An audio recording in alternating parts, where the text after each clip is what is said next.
My name is Ian Herring, and you're listening to the True North Country Comics podcast.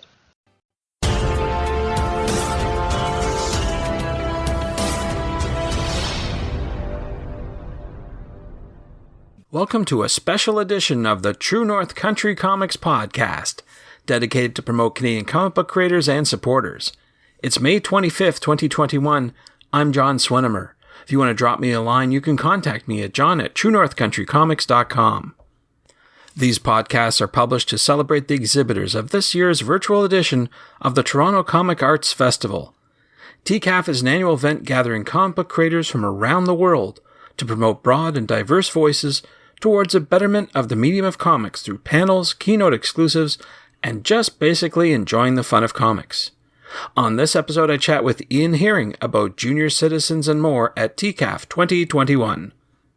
This podcast is available on Apple Podcasts and Google Podcasts, and it's also available on the True North Country Comics channel on YouTube.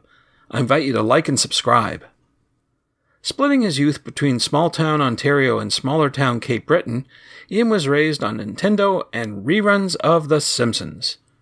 He claims somewhere during this time he learned to draw. Ian's most recent projects are Junior Citizens and The Odyssey of Benedict Arnold. And so, without further ado, here's my chat with Ian Herring about Junior Citizens and more at TCAF 2021.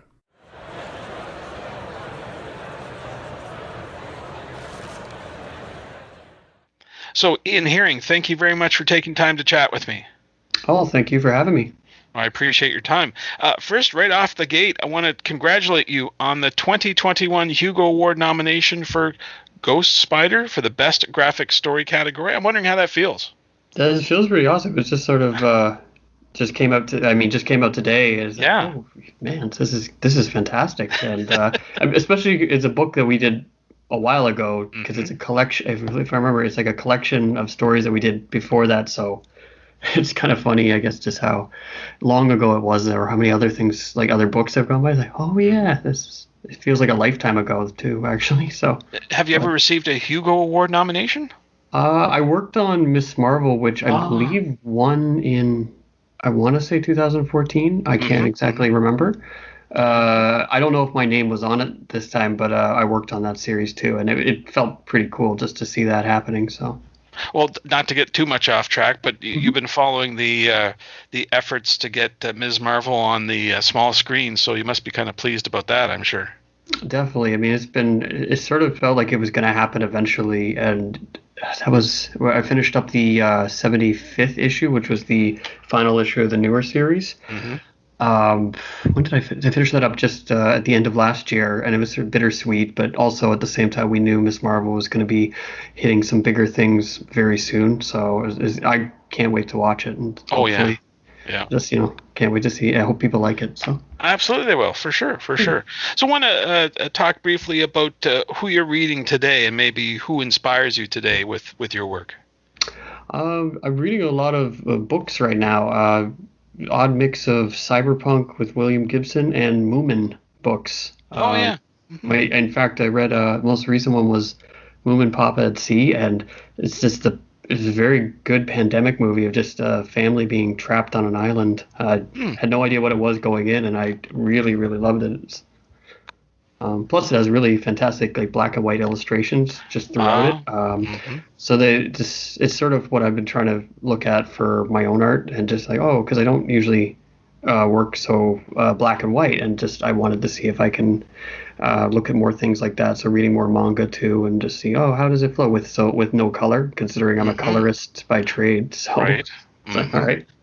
Yeah, sort of like negative space, something like that, I guess. Yeah, and sort of balancing it with not doing too much or just doing the right amount, and then overloading some spots with detail, and it's really beautiful work. So cool.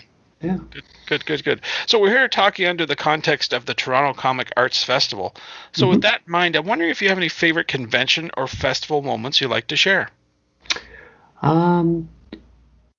Right, like one thing I did miss, and it's sort of like that general end back to school feeling, or end of school feeling, when cleaning out your lockers at the end of a convention when they're so tired and it's been the end of the weekend. And I kind of like, this was the first virtual convention I ever did, and it was an interesting week but it was just missing that little bit of a feel at the end. But it was still actually really happy. I think it was kind of, we were missing the people, like didn't get to see them, but there definitely felt like there was a lot of energy around, and that's the feeling I do like about conventions at the end, like after everyone's like kind of collectively goes, okay, just what are we gonna go eat? Like where are we going now? Yeah, that's true.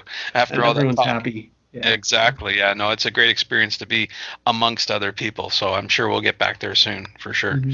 So speaking of TCAF, let's talk about the project that you exhibited at that event. Maybe you could talk a wee bit about it and maybe the origin of it as well. Okay. So I did two things. I believe I talked about it one time before, but that was actually last year. There was the graphic novel for junior citizens, which was 6 years of work collected into a trade paperback, and we've been posting it online. A friend of mine, Daniel McIntyre, been working on it for a long time, and it was just really satisfying to finally finish and get it out to people. Originally, it was supposed to debut in 2020 TCAF when that was canceled, and it wasn't quite a debut because it had been available through bookstores and on Amazon just from ordering. But it was still really fun to see this out because some people had seen the start of the series just in print form or as a single comic way back in 2014 or 2013 was when it wasn't even a book. It was just a fun little goof. And to see them kind of like show up and say, "Oh wow, this thing's a whole comic now. This is fantastic." So okay, I'll check this out. So, and hopefully they like it. So because a lot of people didn't know it was anything other than a print or just a one-off comic. So. How would you describe it to someone? It's comedy, retro sci-fi. Pokes a lot of fun at the Cold War and just general like the promises of the future. But in this case, nothing really works too much. Okay. And things are constantly exploding or breaking down for no reason, and people kind of the characters sort of go, well, it is what it is, and just kind of have to muddle through the problems. So. Okay, very good. And you said there was another project you exhibited as well? Yeah, this other project is The Odyssey of Benedict Arnold, and I was working on it in the background for the last little while, and I got a lot done during the pandemic actually, but been planning it, and it was made its first debut at TCAF as a mini edition, which is only 36 pages, and it's the first 3 parts of a story that currently has about 140 pages finished. So this is it's all planning to be released online, and it's a historical fantasy focusing on the infamous traitor Benedict Arnold. Interesting. Yeah. What inspired you to do something like that? I had done these illustrations back in the past with this little figure that it was like a colonial or American revolutionary or colonial like dress. And I just decided if anyone asks me who it is, I'll just say it's Benedict Arnold because I just grew up always hearing that name. I don't really know too much about him other than he's a traitor. And that's just sort of the legend that goes. And then I came across an article and just decided just to read about him, and it was really interesting. It led to a book, and then I read some more books, and there's all these different takes on him because he was at the start of the American Revolution, and he was a war hero, but then he was their greatest traitor, and he has this sort of legendary aspect about it because people really hated him, and he was built into the mythology of America. So when I went reading, and the one book I was reading, which was called Valiant Ambition, it was a more recent book from, I believe, 2016. The author was kind of detailing the way he fell into his treason. And then I started looking at other books, and I read something from the 1850s or 1840s, I believe, which just sounded ridiculous in some cases because the stories about him didn't sound like they could possibly be true. It was sort of like after the fact, like I saw him, this guy, I always knew he was going to be bad, and he used to crush baby birds, and he chased children around with whips, and I was like, okay, you know. I mean, I know you don't like him, but I find that like sometimes I find it hard to believe when somebody was like that evil from day one. So I just thought it would be a fun thing to dive into, and the story focuses on a lot of these tales of where like is it true or not, and he's dealing with it of all the people talking about him after the fact.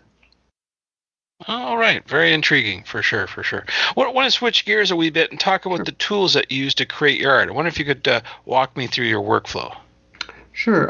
So I still like working with pen and paper, or pencil and paper, I should say. A lot of the things end up in digital form, but I always start doing my layouts just on a little notebook and just these horrible scribbles that I sometimes can barely read, and just had to go back and decipher them and just sort of lay them out and just pull these ideas together. It just usually starts with an image, and then I start writing around it and start adding to it, and then usually I take it into the computer and just like start fine tuning it.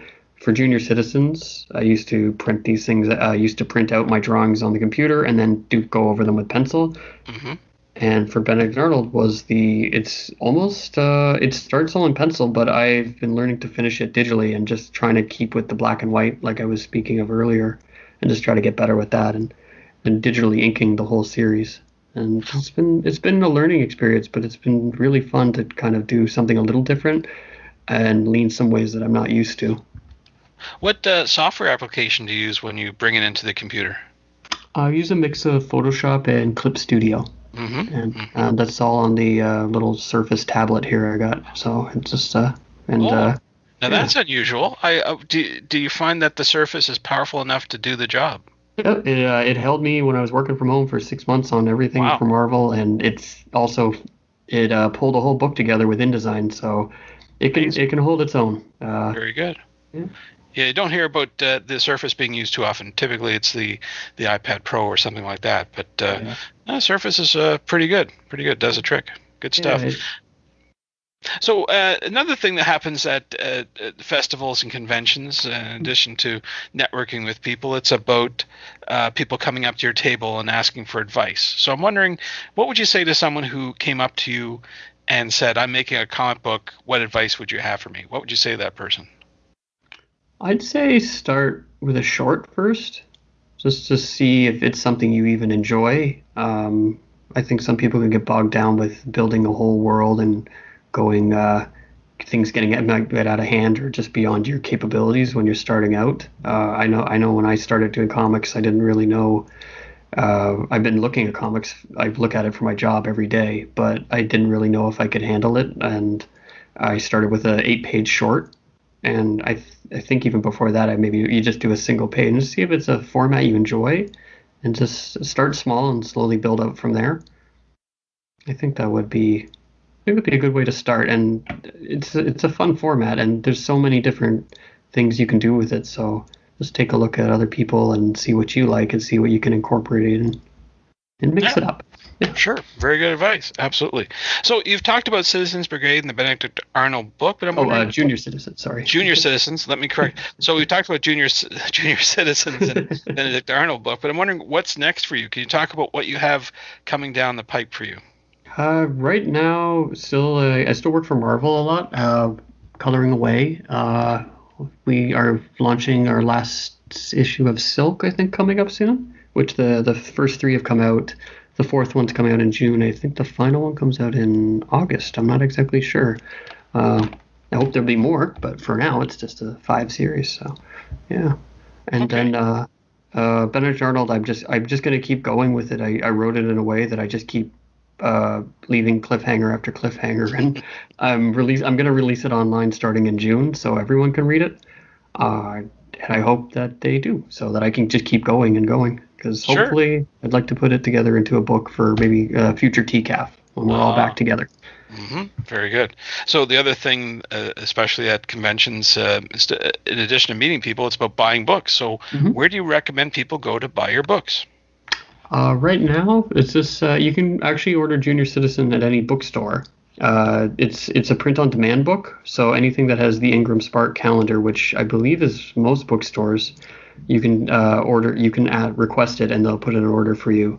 It's also available online at mostly American sites too, I believe, like Barnes and Nobles and Amazon. But support your local bookstore right now. So I think that'd be a good way to go about it. Sure. So where do you recommend people go to find out more about you online, about your current and future work? Right now I'm posting everything on 156thmongoose.com. That's mostly my illustration and portfolio. And I can be followed at mongooseandsun.com, which I've been posting for Junior Citizen News and Benedict Arnold. And then for Instagram, it's just the handle Junior Citizens. I seem to do the occasional post there. I'm not the most prolific with social media, though, so I kind of disappear for a little while. But that's a good way to keep up with things.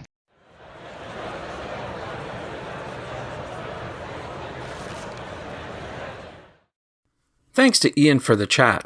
You can discover more about Ian on Instagram at Junior Citizens and online at 156thmongoose.com and mongooseandsun.com. And thanks to you for listening to the True North Country Comics podcast. If you haven't done so already, please subscribe to and like this podcast on Apple Podcasts. And please leave a good rating. Also check out the TrueNorthCountryComics.com website and follow along on Twitter at True North Comics. True North Country Comics is now on YouTube. Please like and subscribe to that video channel. Please send your feedback to John at TrueNorthCountryComics.com. Thanks again for listening, and come back soon for another episode. Bye for now. True North Country Comics Podcast is copyright True North Country Comics, copyright 2021.